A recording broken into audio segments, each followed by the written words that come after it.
In this video, we are discussing determining distance and class. Now, what is a distance function? To calculate the distance between the points, we are having multiple different types of distance functions are available. A distance function provides distance between the elements of a set, and if the distance is 0, then elements are equivalent, else they are different from each other. So we are having multiple different distance metrics uses to calculate the distance between the elements in our data set. We are having the metrics like or distance functions like Euclidean distance, Manhattan distance, Minkowski distance, quotient distance, and mahalanobis distance. So there are other algorithms are also available. So at first we are going to discuss that is known as the Euclidean distance. Euclidean distance is one of the most used distance metric. So what is the formula for Euclidean distance? We're having d p comma q, so that is a function d p comma q. So we are calculating the distance between p and q, these two data points, is equal to square root of sigma on I pi minus qi whole square. So that is the formula with the help of which we can calculate the Euclidean distance. So it determines the class from the nearest neighbor list. Take the majority vote of class labels among the k nearest neighbors, which class most of the neighbors belongs to, so that will be where the vote will be going for that particular class. So we can say that our predicting data point will be having the class which is same as the class of the nearest neighbors and having got the maximum frequency. So weigh the vote according to the distance weight factor W is equal to 1 by d square. So that is our Euclidean distance. Now here we are having another kind of distance function, that is our Manhattan distance. We can see the formula here.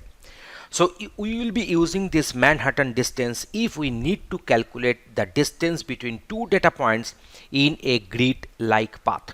So in case of grid-like path, we will be using this Manhattan distance. We're having another kind of distance metric or distance function, that is a Minkowski. So Minkowski distance is a metric in normed vector space. What is norm vector space? A norm vector space is a vector space on which a norm is defined. Suppose x is a vector space, then a norm on x is a real valued function which satisfies the following conditions. So what are the conditions the norm distance space will be obeying? The first one is the zero vector. So zero vector will have the zero length. Second point is the scalar factor. There is the direction of the vector does not change when you multiply it with a positive number, though its length will be changed, and that is known as the scalar factor. The last factor we can also consider, that is a triangle inequality. So if distance is a norm, then the calculated distance between 2 points will always be a straight line. So these are the respective conditions where we are having in case of Minkowski distance calculation. So now we are having another kind of distance. We can have the cosine distance. So just let me discuss what is the cosine distance. So mostly cosine distance metric is used to find the similarities between different documents. In cosine metric, we measure the degree of angle between the two documents or vectors and the term frequencies in different documents collected as a metric. So now let us go for the last one, that is a mahalanobis distance. So mahalanobis distance is used for calculating the distance between two data points in a multivariate space. So in case of multivariate space, we will be calculating this mahalanobis distance. The mahalanobis distance is a measure of the distance between a point P and a distribution capital T. The idea of measuring is how many standard deviations away P is from the mean of D. So in this way, we'll be calculating this mahalanobis distance. So you see, in this particular session, we are discussing so many different distance functions and distance metrics like Euclidean, Manhattan, Minkowski, cosine distance, and the mahalanobis distance. Now, choosing the value of k. If k is too small, sensitive to noise factors, that means if you take a very few number of neighbors, then you might be getting some biased result. So noises will be there, so you might be going for wrong predictions.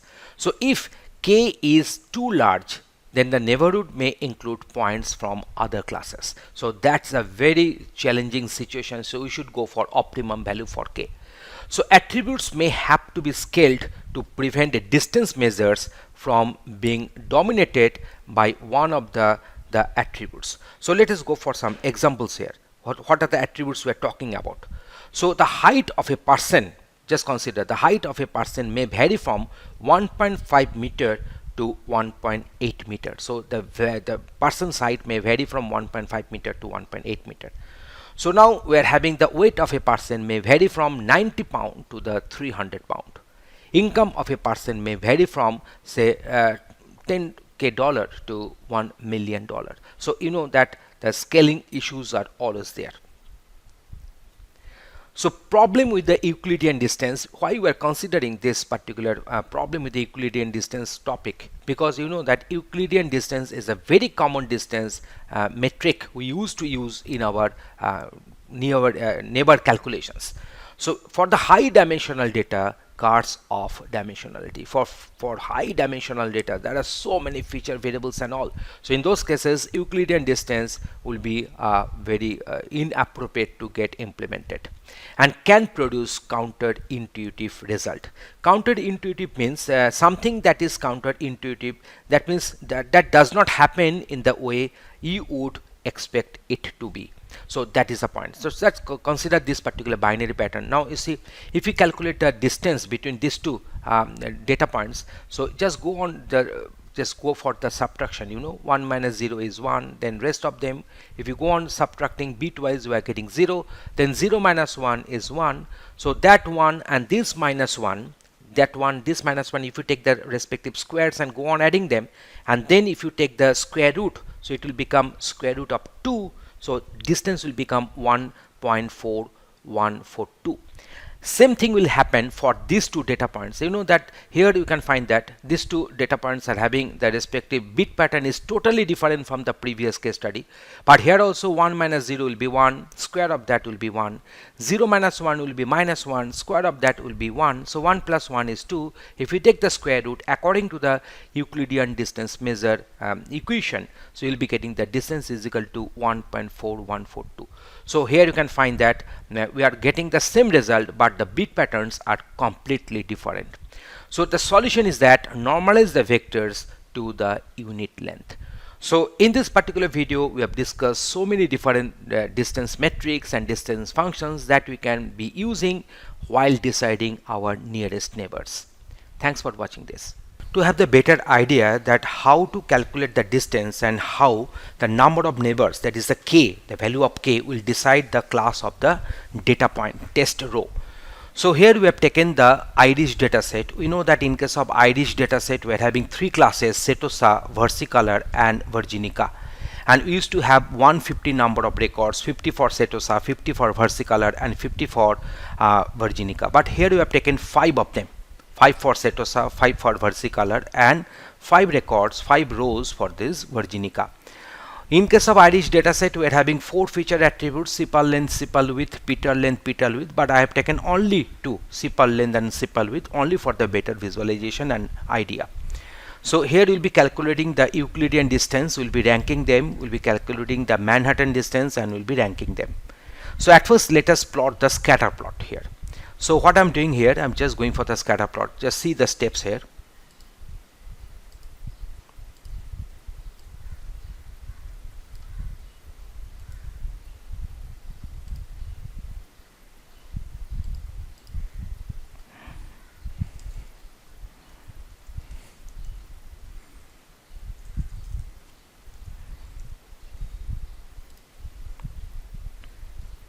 Going for add.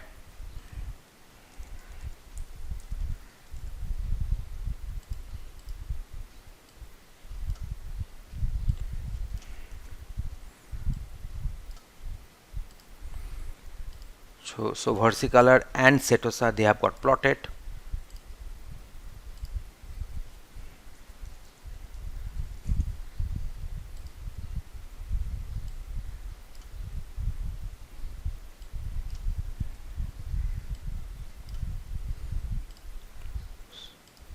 So all the 3 points have got plotted. So here you see the along the x-axis we are having the sepal length. So here they are ranging in between 4 to 8.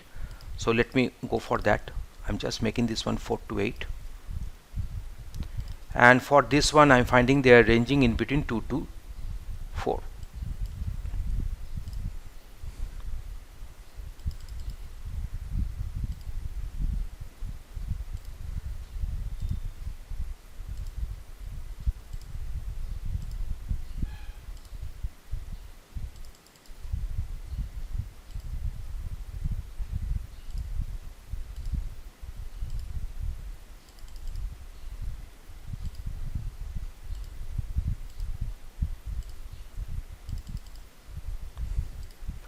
So I've just changed the markers, and then let me plot also this test row.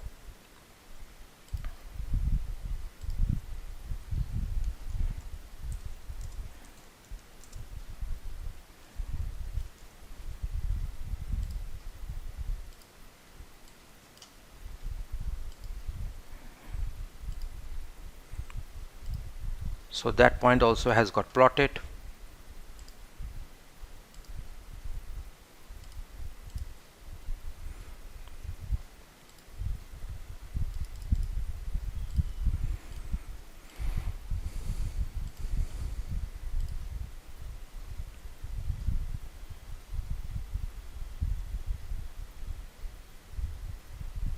There are multiple different layouts are there. Whatever the layouts I feel, I can also select that one accordingly.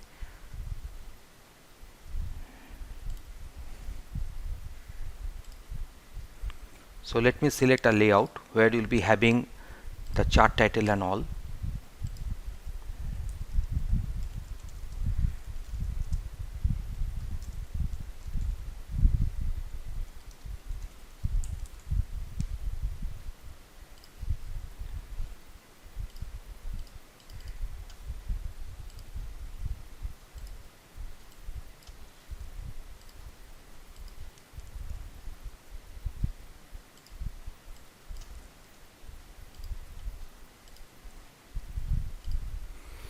So you can easily find that how this respective scatter plot we have made.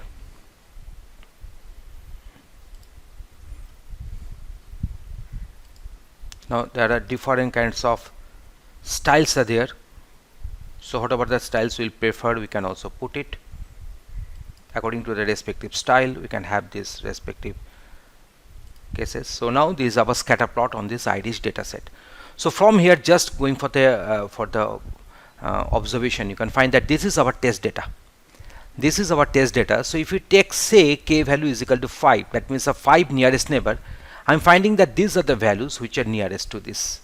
So we're having 1, 2, 3, 3 from Virginica and 2 from versicolor. You can easily find the respective legends are also there. So Virginica is this triangle type, and these squares, these brown squares are for versicolor. So you can find that more voting is coming, more classes are for the neighbor. For the neighbors, we are having the Virginica is having 3, and we are having this class versicolor for 2. So for if you go for the more voting, so this particular test data will have the class which we can predict here is Virginica. So now let me go for some calculations. So let it be there, and we'll be doing the calculations here also. So at first we are going for the calculations on this Euclidean distance. So is equal to square root of, is the square root of this value minus this one, making this one absolute,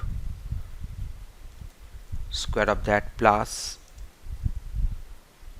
this value minus this one, making that one absolute, and that is the square of that. So now there is a respective Euclidean distance we can easily find. So that is the Euclidean distance. I'm just calculating. Now calculating the respective ranks is equal to rank. So the function is already there in Excel, rank, number, and then the reference. We're going for the ascending order and then going for OK, making the rank here accordingly, So let me go for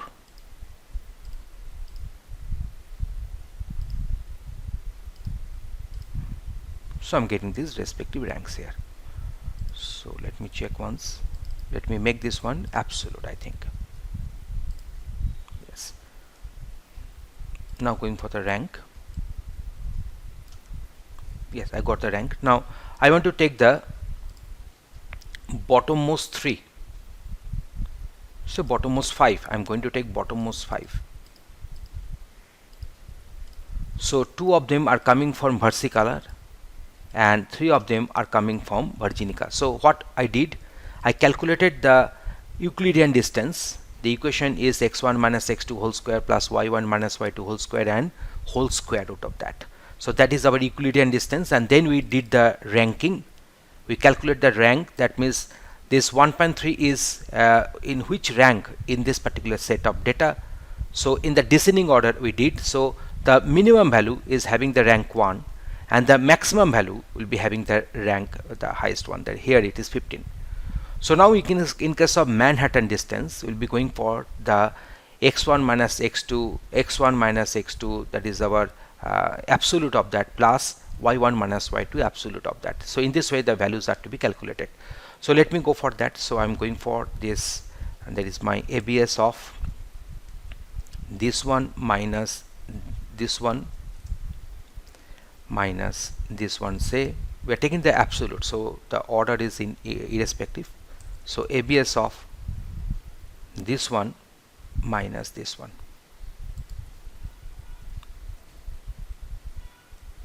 So now going for these calculations. In case of Manhattan distance, I'm just going for the calculations, going for the rank. So rank is number, comma, the respective reference, comma, in the descending order.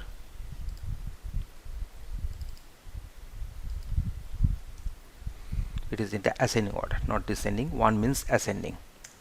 Okay, now you see, if I go for the corner drag, I'm finding all this. I'm finding all this. So you can find here, if you go for the bottommost 5,